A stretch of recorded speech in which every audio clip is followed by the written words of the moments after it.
feel like I need a cup of coffee. Okay, a cup of water in a coffee cup is gonna have to do. I'm not prepared for this video, guys. I'm not prepared for this. Okay, my leg's hitting something. Like my leg is in a weird position right now. What is it doing? Am I in focus? Let's hope so. Hey everyone, and welcome to the OklaRoots YouTube channel. I am currently taking a little end of year break, so instead of a tutorial today, we're gonna do the Q&A that I have been promising all year long. I have not been putting it off, but I've been kind of putting it off. But here we are, we're doing it. We're doing the Q&A. So I went on social media, I went on Instagram, and I went on Facebook, and I said, if you have any questions, leave them in a box, and I would write them down, and I would come on here and answer them. So that's what we're gonna do. Let's answer some questions, and then we're gonna talk about hindsight and foresight. You guys have a lot of questions about specific bags. I have to go find some bags. Hold on. First question was, what was your favorite bag that you made this year? Without a doubt, the small backpack from Can Do Crafts is my favorite bag of 2020.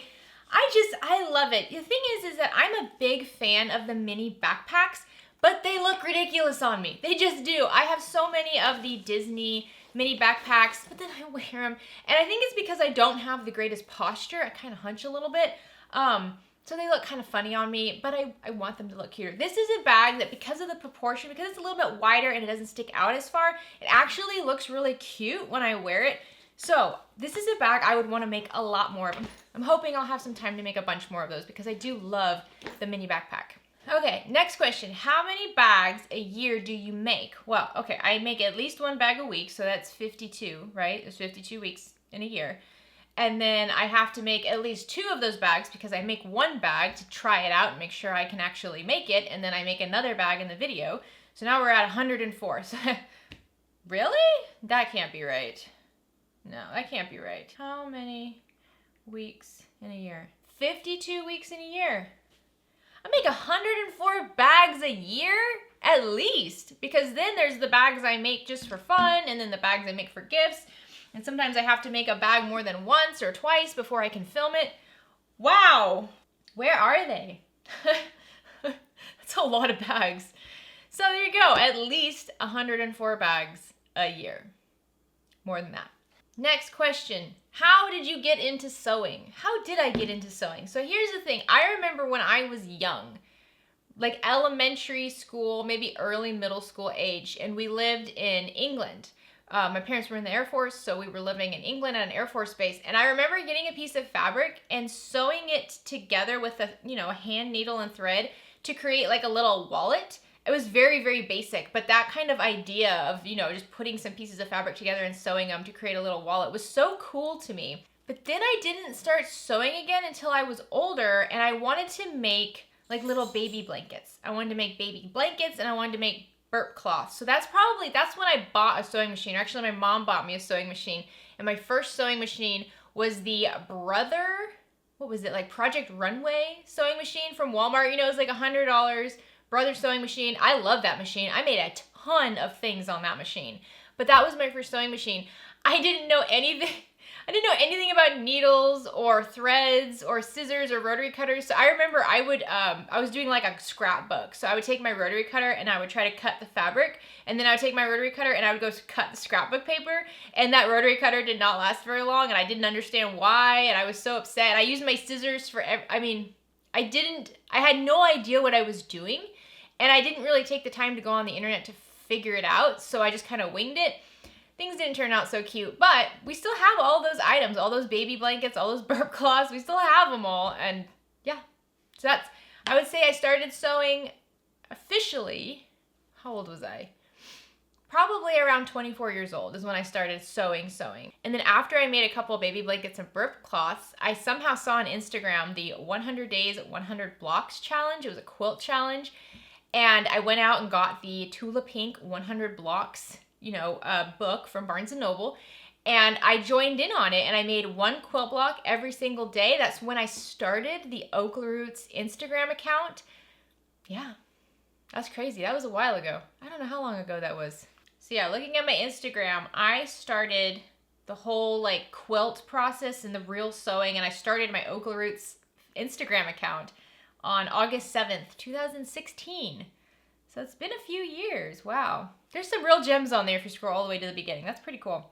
And the question was, how did you get into sewing? So I don't really know. I wanted to make something. I think I actually got to a fairly morbid state where I started thinking a lot about when I was gone, what did I want my family to have? And I remember thinking like, I want there to be handmade items that my family can have and they can remember seeing me make it. They can remember like snuggling underneath it with me. I wanted my family to have something like that. So if I wasn't here for whatever awful reason one day, they would have pieces of me and in everything, in every room in the house, you know, on their beds with them, carrying them. I don't know. There was just something about that. Like I wanted to leave a piece of me behind that was a physical thing that went with a memory. So yeah, that's how I got into sewing. It was kind of morbid. Okay, the next question is, when did you start making bags? I actually had to go onto my Instagram account to try to figure that out because Instagram just documents everything for me. But it looks like in summer of 2017 is when I made my first bag. I made the pedal pouch from Noodleheads. I'll put a little screenshot right here to show you the picture of the first pedal pouch I made. But yeah, that was the first bag that I made. And then I just kept making them after that. Okay, next question is more specific. It asks for links for single needle embroidery designs. So really, any embroidery design can be a single needle design, right? I mean, even a multi-needle, it can't stitch more than one. What do you need, man? So even a multi-needle embroidery machine can only do one thing, right? It can only use one needle at a time. So any embroidery design can be a single needle design. You just have to change out the colors all the time. So I will put down in the description of this video, I'll put some of my favorite places to find embroidery files. Honestly though, it's just Google. Like if I'm trying to find this very specific type of design, I'll just Google it. Usually I end up on Etsy, see what they have. All right, this is a good one. How and why did you start filming tutorials? That's what we've actually been talking about a lot as a family, because the thing is that when I started making these sewing tutorials, nobody asked for it. It's not like I posted a picture of a bag on social media and people said, can you show us how to make it? Absolutely nobody was asking for anything from me. I was a very small account. Nobody knew who I was, and nobody cared. So it was one of those like, because you didn't ask for it, here you go.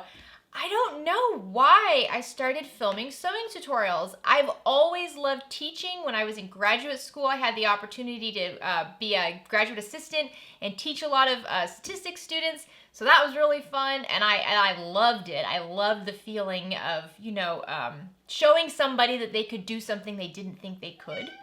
What, Boots? You gonna come up here? Well, come on. My cat has decided to join the Q&A. I will tell you this. I remember when we were about to take our first big family trip. We were gonna take a Disney cruise, a Christmas Disney cruise. So I went onto YouTube and I watched the Jones Family Travels over and over. I made them so much money in ad revenue the amount of times I watched their travel vlogs. Bootsy, get your butt out of the camera. You can't have your butt in the camera, buddy. Nobody wants to see your butt. I remember watching their vlogs at Disney World and on the Disney cruise ship, and I loved it so much. So when we went on our first Disney cruise, I took my GoPro with me, and I filmed everything. I filmed the whole family. I filmed all the activities. And then after I had it all filmed, I was kind of like, what do I do with this? So then I found some free video editing software, and I just cut it all together, made a thumbnail, made it fun. They are private videos, completely private, but they're my favorite videos that I've ever made. And I loved it. I loved filming and I loved editing. I loved the whole process of making a really beautiful document of a really beautiful time. It was one of our best memories as a family. It was such an amazing trip. And I'm so happy that I documented it with videos, because it just, I don't know, we'll never forget it. Even if you start forgetting pieces of it, we'll watch it every year. We'll watch it as a family and we're like, oh my gosh, I remember, that was so much fun. I don't know, there was something about that. So that's when I knew I really wanted to dive more into videos. I really wanted to dive more into filming and editing. I really enjoyed it. But the sewing tutorials, honestly, I don't even know why I did it. I think I started watching other people making sewing tutorials, and it was helpful when I would make the bag. I don't know. I don't know. And that leads us into the next question, which is, was it hard to start filming? Nope, not hard at all. It's not hard at all to start filming because you don't really need anything. I had my cell phone and that was it. It wasn't until after I used my cell phone for a while that I realized you couldn't hear me at all. So then I got a little lavalier mic. You can get one for like 20 bucks on Amazon, and I would hook that up to my cell phone. And that's my setup for a long time. My cell phone on some sort of a little rickety tripod and my lavalier mic. It's so easy to get started because nobody is watching. It is really easy to make these videos when you know nobody sees them. Like it doesn't feel like you're exposing yourself to a lot of people, because nobody knows who you are. It's when you start getting more people and more attention and more opinions and more comments that it gets a little bit more stressful, because now people are going to say something. People are watching. However, if you're lucky enough to have slow growth, it's very natural. It's very easy to kind of transition from 5 people watching to 50,000 people watching. You can make that transition over a slower amount of time. It's when it goes from, 500 people watching to 1 million people watching that it's like, I don't know what to do anymore. And now I wouldn't want that personally. But especially with tutorials, especially if you're trying to teach somebody something, there's a lot you have to learn. There's a lot of comments that you're gonna have to read that you don't really like, but are actually very, very helpful. So the more time you have to kind of absorb the criticism and the advice, the better your videos are gonna get and the more comfortable you're gonna be making them. Okay, next question is, where do you draw inspiration? Fabric. A lot of times fabric. I love fabric. I've always, as soon as I started sewing, the fabric. That was the hobby I wanted, was the buying of the fabric. So I usually, like for this, I'll find a fabric that I really like, right? Like I have this pink fabric here, and then I just figure out what I want to do from there. The patterns also, I see patterns are a little bit more tricky because when a pattern writer puts an image out of their pattern, it's their taste, right? It's a bag that they made using their design, using fabrics that's their taste, and maybe it's not your taste. And so sometimes you don't really see what you can do with a pattern with your own fabrics because all you see is their version of the bag. You know what I mean? So bag designs, I almost look at all bag designs in black and white. I just look at the structure of it and then like the main panels. And then I get real excited about the fact that I have a really fun print that has a character on it. I can put that right on the pocket. And then I'm gonna draw out some of the colors. So from here, I have like a brighter pink. I'm gonna pull that pink out here on the gusset. And then I don't really have much white at all here, so I'm gonna put some white on the front to really pop, the design in here. I don't want it all to be pink because then it all gets lost. I don't know, the inspiration just really comes from fabric, other people's makes, designers' patterns, everywhere. Okay, next question is, what are your go-to interfacings? Decouville light, woven fuse, always. Fusible fleece, soft and stable foam, interchangeably. Every single piece of quilt cotton, unless it's going on a zipper tab, should be interfaced with woven fuse. It should. That's for, integrity of the fabric, but it's also to help you sewing. So for example, I sewed a bag recently where the lining had no interfacing, and then the exterior was vinyl.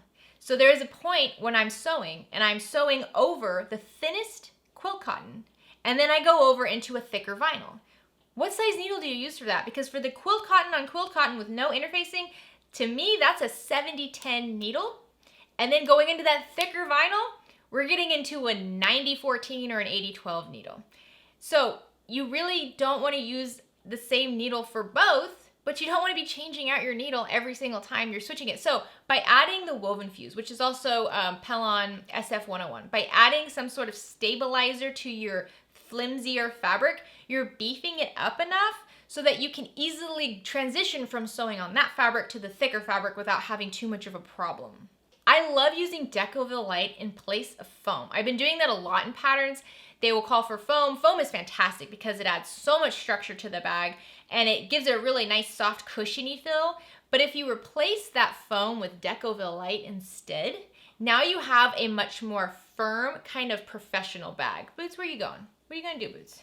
And I love just interchanging that out. I love making like the same bag with the same material, but only changing the interfacing and seeing how big of a difference that is.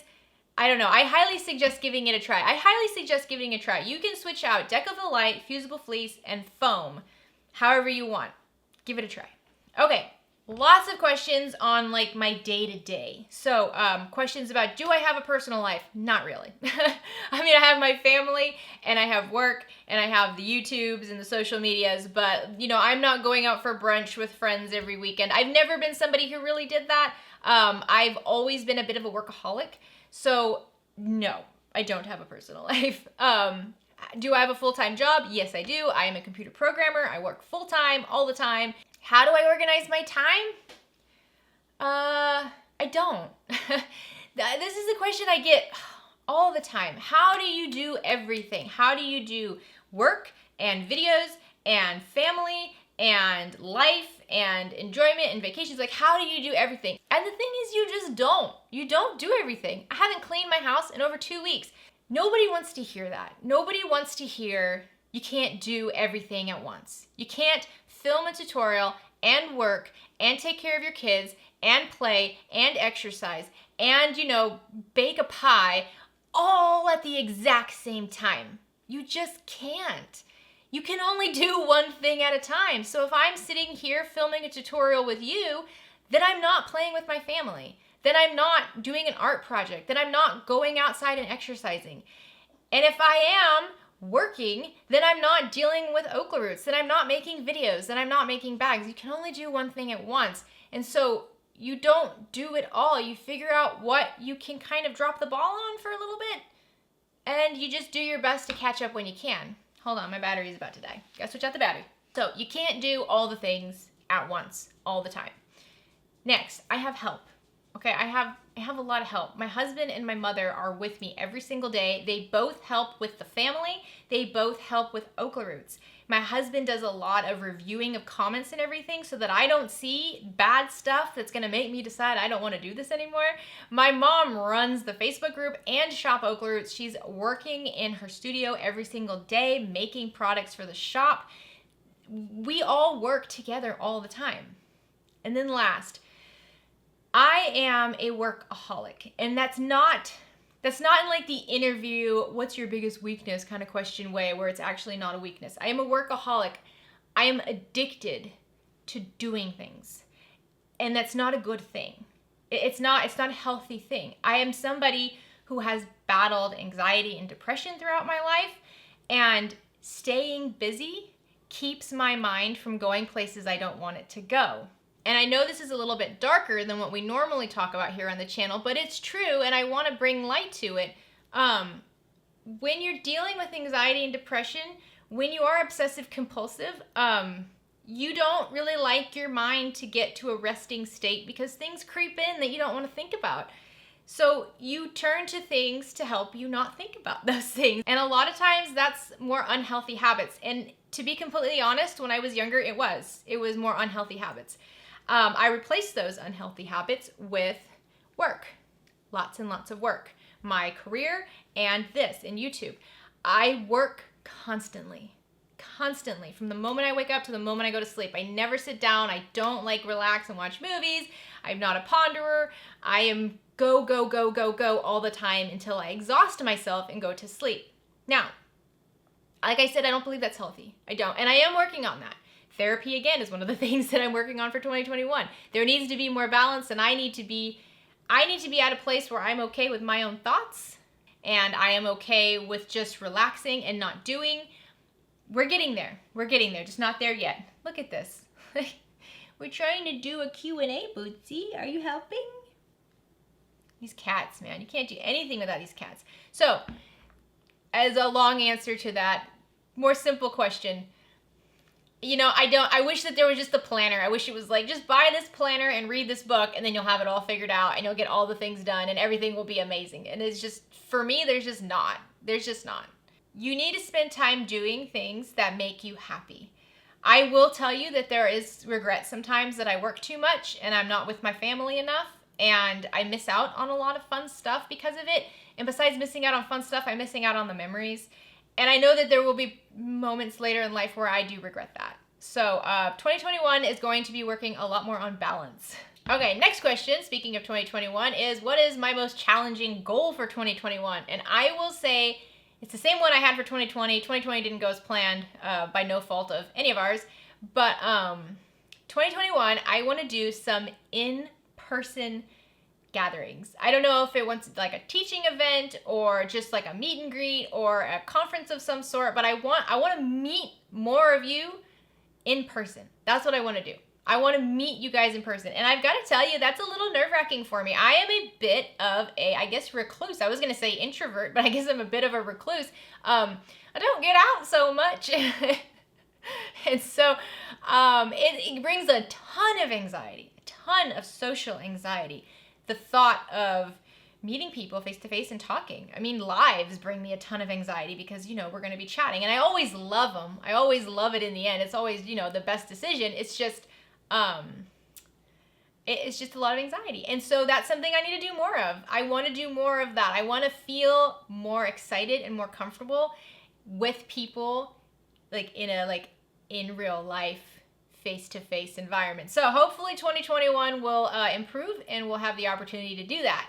Okay, so next question has to do with the website, my platform, and where did I start? So first you got to buy a domain. You can buy a domain name from any place. It doesn't matter. It doesn't matter where you buy a domain name from. It's just the storefront name. That doesn't do anything. You just own the name. So buy a domain name. I think I bought mine from bluehost.com. And then you got to find a web host if you want a website. That's just like, again, if you were thinking of it as like a brick and mortar store, that's going to be your physical address. You need to pay for that. You need to pay rent for that space on the internet. I use my hosting with InMotion. They've been great. I love InMotion hosting. And then my website is a WordPress blog, which I really like. I have a lot of control over it. I was considering switching over to Squarespace at one point, but to be completely honest, it was going to be way more work than it was worth. So I'm sticking with WordPress. If you want more of like an easy, like click, drag, like super basic way to set up a really beautiful website, I would suggest Squarespace. And they also have a tool for you to incorporate, you know, like an online shop at some point if you want, so you don't have to do that separately. If you want a lot more control over all of the nitty-gritty on your website, I would suggest WordPress. And then my shop is hosted by Shopify. Again, I really love Shopify, but it is another one of those things where you have a little bit more control over everything. If you don't want that, which I mean, to be honest, sometimes I don't, you should definitely look at Squarespace. Okay, the next question was best advice for a sewist starting a small business. You got to tackle one thing at a time. When you sit down and you make a list of all the things you want to do, it's very overwhelming. It's like website, you know, Etsy, how do I price my bags? How much does everything cost? How do I get people to see it? There's a lot that goes into starting a small business, and you just have to start small. So do you first really want to figure out how to get your product images looking good? Well, then focus on that. Figure out, like, do some research. There's a ton of YouTube videos out there on how to get the lighting right, how to get a good background. Get your product photos really good. And then start posting pictures of your photos on different Facebook groups. You'll get a lot of input from people saying, you know, oh, that looks so beautiful. If you don't get a lot of engagement, then maybe you need to adjust a little bit of the background or the lighting in your photo. I would say probably the hardest thing for small businesses, even once you've got the website and you got the Etsy and you got the taxes and you got it all kind of figured out, is how do you get people to see what you're making? You know, it's kind of like going out into the desert and holding up a sign saying, open for business, buy my stuff. But there's nobody there. Nobody's looking for you. So you got to figure out, how do you get people to see what you're making? I'm in a different position with my shop because I already built an audience off of my YouTube channel. Now, a lot of people who watch my stuff, though, are not interested in buying anything handmade from me. They're just interested in making it. So I'm in a different position, but I would say if you were just trying to sell things and you didn't have an audience yet, you need to reach out to people who do. You need to find people who do have audiences, who are in kind of your world, and ask them, say, this is where I'm very specific about things. You need to, if you're going to ask somebody to promote your stuff for you, don't ask them. Don't say, hey, if I send you some stuff, will you talk about it on your Instagram, on your Facebook, on your YouTube? Will you talk about it and say nice things about it? Don't say that. Don't say that. How do they know if they're going to say something nice about him? You want them to lie if they don't like it? Don't say that, because for me personally, when somebody says that, I delete the email. I do, because I'm not going to lie. And the fact that you assume that I'm going to like it, I wouldn't. I don't assume that I'm going to like anything until I see it. So, if I were in that position, I would reach out to people who, again, were in the same world as me, had more of a following, and say, hey, I love what you do. I love your videos. I love your Instagram. I love your content. I'm just starting out my business, and I'm trying to grow an audience. I would love to send you some of my product. I would love to send you this. And if you do happen to like it, would you mind talking about it on social media? That's how I would word it. Don't say, you know, like, I'm going to send this to you for free, but you better say something good about it. This is inventory you have to give up for free. And if they don't like it, then they have the option to send it back to you or, you know, not talk about it. But I think it's really tricky saying, you know, like, I'm going to send you something, but you owe me something in return for it. Because you're trying to get something from them. Their audience is money. They're following their audience, the people who watch them and trust them. That's money for you. They're not going to lie to them. They're not going to do it. And like I said, when you word it in a more aggressive way, it usually just gets deleted. Okay, last question. Hardest thing to deal with regards to all of the videos. That's a hard one, actually. Mean comments. So mean comments, there are some mean comments that are just like, you suck, I hate you. So it's like, okay, have a good day. I mean, that doesn't even bother you. That can't bother you. It's so random, it doesn't mean anything. But then there are the comments. There are comments that sometimes sting, and the thing is, it depends on the day. There are days when I can see mean comments and I'm like, I don't even care. And then there are days when I see a mean comment and it hurts me. I'm kind of bummed out for the rest of the day. I would highly suggest you have somebody in your life moderate your comments for you. That's what I do. I have my husband. He checks all of the YouTube comments and pretty much most of my messages before I see them because I don't want to deal with it. So if there's anything really, you know, painful, hurtful, something that he knows is going to bug me, he removes it, he hides it so that I don't see it and I don't have to address it. I would suggest everybody have somebody like that in their life. A friend, a family member, somebody who can just kind of be your filter for you so that not so much that you stay in this headspace that everybody loves you, but just so that it doesn't hurt so much. Because there are comments that can be a little hurtful but are productive and they're helpful. And then there are comments where the person saying them is hurting. Again, remember that. Always remember, hurt people, okay? Happy people are not going to take the time to say something mean to you. They're just not. People who are very unhappy are the ones who are going to try to make you unhappy as well. And I just want you to think about that when you think about responding to hateful comments. They're probably in a pretty bad situation in some way, in their head, in their life. Be empathetic towards that. That's what I try to do. I really do. I try to always remember that. I try to respond with kindness even when it hurts, because I know they probably need it a lot more than most people do. So yeah, I don't know. But to be completely honest, the community we've built has been so great. It's not something I have to deal with a whole lot. All right, that was a ton of Q&A. I'm sorry if I put in too much questions. I tried to get to as many as possible. Now we're going to talk a little bit about hindsight and about what's coming in the future. So 2019 was one of the saddest years of my life. It was a year where I dealt with death and loss and complete heartbreak and shock and surprise, and I sunk into darkness. But it was also a year that my YouTube channel grew. I mean, it started, it grew, it became a fire, 2019 was a crazy year. So then when this year came, 2020, I was in a state of trying to not think about a lot of things. Like I said, I would overwork myself and I would just go until I exhausted myself and I didn't have any time to kind of deal with my thoughts. But I was also in a state where my world was just kind of stopped because of the stuff that happened in 2019. And then it was strange because then the world actually did stop. When COVID hit and everything shut down, it was a moment for me to really quit thinking about myself and my own problems and start thinking about how I could help you help people, how I could help in any way possible, because a lot more people needed help more than I did.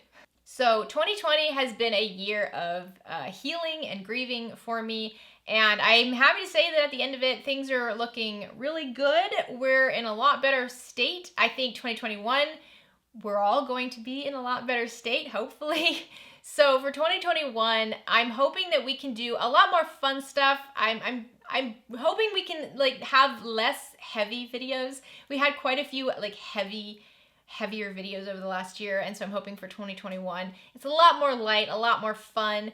We're going to be doing bag videos again. Every Monday will either be a bag or a quilt video, and I'm hoping on Thursdays we will have embroidery videos. I'm hoping to be more consistent with that. You know, I have a single needle embroidery machine. I have a Bernina 770 QE, and then I also have a multi-needle embroidery machine, which is my Ricoma EM1010, which I will have for a few more months. Who knows how long I'll have that, but while I have it, I want to have as much fun as I possibly can with it. I'm also hoping in 2021 to do some more in-person tutorials or visits or something. That's what I'm hoping, but I'm still waiting on COVID to kind of get more under control, to be completely honest. I had some opportunities in 2020 to do in-person events, and I did turn them down because, to be completely honest, I'm not that comfortable yet being in like a crowded space with people who are talking directly to me and that I would want to hug. You know, I don't want it to be like that. I don't want to feel so restricted.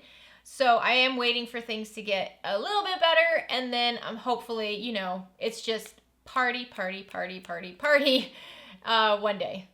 That's what my hope is. So for any of you who are thinking of starting your own YouTube channel, thinking of starting your own blog, your own small business, thinking of doing anything, and you're still in the hemming and hawing stage, I just want to remind you that living in the when I, then I mindset is not gonna do any good for you.